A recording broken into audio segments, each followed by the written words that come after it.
अजून अभिनव चपगला ना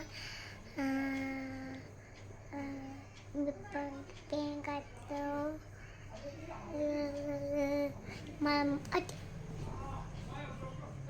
जेवण झालं का विचार.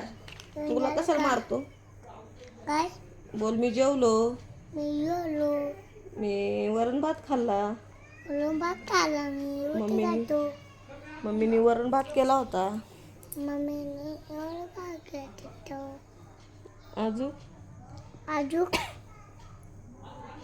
तुम्ही खाल्लं का म्हणा. तुम्ही जेवले का. तुम्ही काय काय खाल्लं. काय काय खाल्लं तुम्ही. मी आता झोपतो. रात्री झोपतो. दिवसभर मी झोपत नाही. मी झोपत नाही. लय मस्ती करतो मी. मी मस्ती करतो. हा लय मस्ती करतो. हा लय मस्ती करतो. अजिबात झोपायला मागत नाही हा येडा पोऱ्या. चल बाय. बाय.